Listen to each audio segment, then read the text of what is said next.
এখন দেখছেন দুপুরের সংবাদ, সাথে আছি আমি শিরিন আক্তার। শুরুতেই সংবাদ শিরোনাম। চাঁদপুরে কৃষকদের নিয়ে অনুষ্ঠিত হলো কৃষি কথা। সাভার বিরুলিয়া থেকে ঢাকা জেলা উত্তর ডিবি পুলিশের হাতে গাঁজাসহ ৩ মাদক ব্যবসায়ী গ্রেফতার। টাঙ্গাইল ভুয়াপুরে লোকমান হোসেন ফকিরের মৃত্যুবার্ষিকী উপলক্ষে আলোচনা সভা ও দোয়া মাহফিলের আয়োজন করা হয়। ইসরায়েলি সেনা নিহত হলেন হামাসের হামলায়। কাশ্মীরে হামলার প্রতিবাদে কনসার্ট বাতিল করলেন অরিজিৎ সিং। শুনছিলেন আইটিভি বাংলা সংবাদ শিরোনাম, এবার বিস্তারিত। তারেক রহমানের প্রস্তাবিত রাষ্ট্রের সংস্কারে ৩১ দফার ২৭তম দফা অবলম্বনে নির্মিত কচুয়ার কৃষকদের নিয়ে কৃষি কথা শুভ উদ্বোধন ও প্রামাণ্যচিত্র তুলে ধরেন চাঁদপুর ১ কচুয়া সংসদ সদস্য পদপ্রার্থী ইঞ্জিনিয়ার মোহাম্মদ হাবিবুর রহমান প্রধান।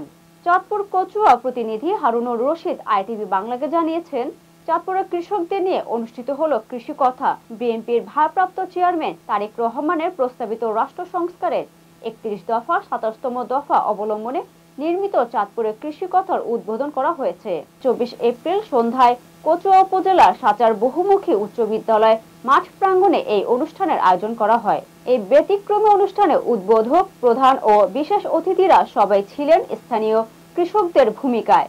ব্যতিক্রমী এই অনুষ্ঠানে সভাপতিত্ব করেন অস্ট্রেলিয়ার বিএনপির সাবেক সাংগঠনিক সম্পাদক প্রকৌশলী ইঞ্জিনিয়ার মোহাম্মদ হাবিবুর রহমান প্রধান। স্থানীয় কৃষক ও দেশের নাট্য অঙ্গনের উল্লেখযোগ্য শিল্পীরা এই নাটকের অভিনয়ে অংশগ্রহণ করেন। সাভার বিরুলিয়া থেকে ঢাকা জেলা উত্তর ডিবি পুলিশের হাতে গাঁজাসহ ৩ মাদক ব্যবসায়ী গ্রেফতার। সাভার প্রতিনিধি মাইনুল ইসলাম আইটিভি বাংলাকে জানিয়েছেন, ঢাকা জেলার ডিবি ৭ কেজি গাঁজাসহ ৩ মাদক ব্যবসায়ীকে গ্রেফতার করেছে বলে জানা যায়। ঢাকা জেলা পুলিশ সুপার আনিসুজ্জামান নির্দেশনায় বিশেষ অভিযান পরিচালনাকালে ঢাকা জেলার ডিবি এর অফিসার ইনচার্জ মোহাম্মদ জালাল উদ্দিনের নেতৃত্বে এসআই মোহাম্মদ আনোয়ার হোসেন গোপন সংবাদের ভিত্তিতে সঙ্গীয় অফিসার ফোর্স সহ ২৩ এপ্রিল বুধবার দুপুর আনুমানিক ২টা ১৫ মিনিটে সাভার মডেল থানাধীন বিরুলিয়া বাগনিবাড়ি এলাকা থেকে ৩ জন মাদক ব্যবসায়ীকে গ্রেফতার করেন। গ্রেফতারকৃতরা হলেন ১ নং মোহাম্মদ মোজাম্মেল হোসেন, পিতা মোহাম্মদ মোবারক হোসেন আমির, ২ নং মোহাম্মদ শাহাবুদ্দিন, পিতা মোহাম্মদ ওমর আলী। তারা দুজনেরই বাড়ি বিরুলিয়া ইউনিয়নের ভাগ্নিবাড়ি, থানা সাভার, জেলা ঢাকার স্থানীয় বাসিন্দা বলে জানা যায়। অপরজন হলো ৩ নং মোহাম্মদ অন্তর ইসলাম, পিতা বিপুল, গ্রামের বাড়ি জয়পুর হাট সদর থানা এলাকার। বর্তমানে সে ভাগ্নিবাড়ি মুখলেস মিয়ার বাড়ির ভাড়াটিয়া। থানা সাভার জেলা ঢাকা থেকে ৭ কেজি গাঁজাসহ গ্রেফতার করেন। উক্ত আসামিদের বিরুদ্ধে সাভার মডেল থানায় নিয়মিত মামলার রুজু করেন ঢাকা জেলা উত্তর বিডি পুলিশ। উক্ত আসামিদের বিরুদ্ধে সাভার মডেল থানায় নিয়মিত মামলা রুজু করেন ঢাকা জেলা উত্তর ডিবি পুলিশ। টাঙ্গাইলের ভুয়াপুরের কৃতি সন্তান ২১ পদকপ্রাপ্ত সঙ্গীতজ্ঞ, জাতীয় চলচ্চিত্র পুরস্কারে ভূষিত কণ্ঠশিল্পী, শিক্ষানুরাগী ও সমাজসেবক লোকমান হোসেন ফকিরের মৃত্যুবার্ষিকী উপলক্ষে লোকমান ফকির মহিলা ডিগ্রি কলেজের উদ্যোগে আলোচনা সভা ও দোয়া মাহফিলের আয়োজন করা হয়।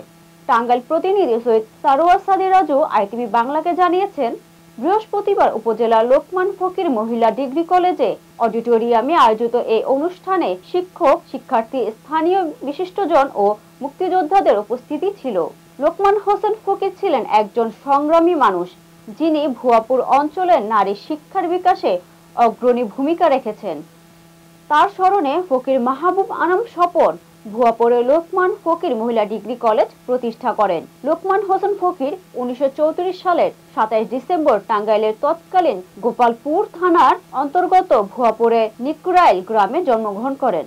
আমায় একজন সাদা মানুষ দাও, যার রক্ত সাদা, ধর্ম বর্ণ নির্বিশেষে মানবতা ও মানুষকে ঊর্ধ্বে রেখে ভূপেন হাজারিকার গাওয়া বিখ্যাত এই গানের রচয়িতা ও সুরকার লোকমান হোসেন ফকির।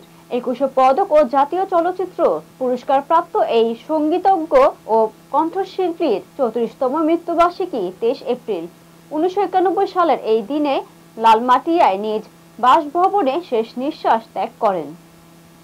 এবারে থাকছে আইটিভি বাংলার আন্তর্জাতিক সংবাদ। ইসরায়েলি সেনা নিহত হলেন হামাসের হামলায়।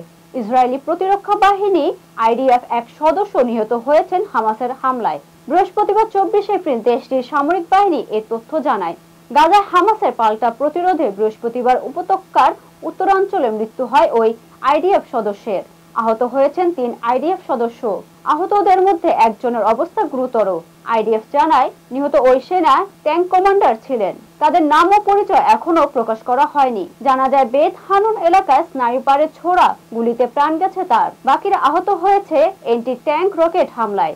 গাজায় এখনো তাদের সেনাদের লক্ষ্য করে প্রায় হামলা চালাচ্ছে স্বাধীনতাকামীরা। ব্যাপক ধ্বংসযজ্ঞ চালিয়েও হামাসকে নির্মূল করতে পারেনি ইসরায়েল।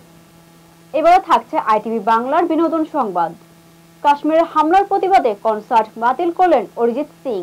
কাশ্মীরের পেহেলগামে সন্ত্রাসী হামলার প্রতিবাদ জানালেন ভারতীয় সঙ্গীত শিল্পী অরিজিৎ সিং। রবিবার চেন্নাইয়ে তার একটি লাইভ কনসার্ট হওয়ার কথা ছিল, তবে সেই অনুষ্ঠান বাতিলের ঘোষণা করেছেন অরিজিৎ ও আয়োজক কর্তৃপক্ষ।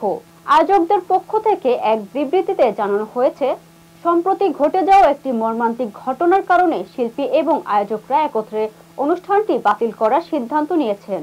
অনুষ্ঠানের তারিখ ছিল 27 এপ্রিল রবিবার। চেন্নাইয়ের সঙ্গীত প্রেমীদের জন্য এটি ছিল বহু প্রতীক্ষিত আয়োজন। বিবৃতিতে আরো জানানো হয়, যারা এই কনসার্টের জন্য টিকিট কিনেছেন তাদের পুরো অর্থ ফেরত দেওয়া হবে। টাকা রিফান্ড দর্শকদের ব্যাংক অ্যাকাউন্টে সরাসরি পৌঁছে যাবে বলে নিশ্চিত করেছেন আয়োজক কর্তৃপক্ষ।